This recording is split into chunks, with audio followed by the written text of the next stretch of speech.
Trump in the specifics of this case. Right. And that's how it should be.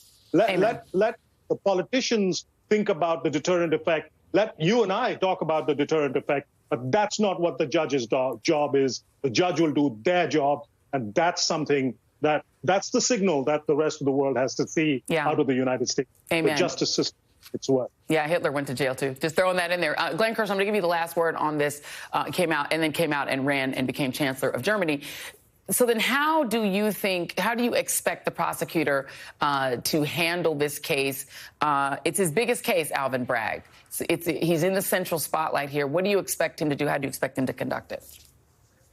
Oh, I expect we're going to see a very professional, very compelling presentation of the government's case in chief, the evidence that the prosecution will introduce to try to prove the charges. I wish there were cameras in the courtroom because we could sure benefit from seeing it ourselves. But what Donald Trump, I don't think will ever understand or appreciate is he has been trying this case in the court of public opinion, where there are no rules of evidence, there are no rules of procedure, there are no rules of law, and the Constitution doesn't apply.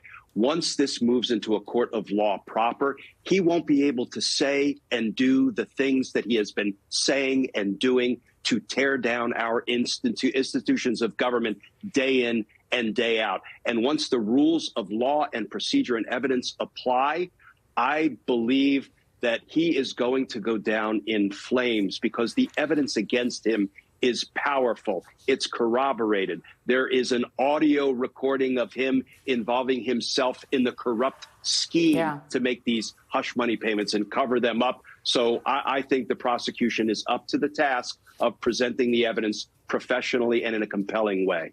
And we are all going to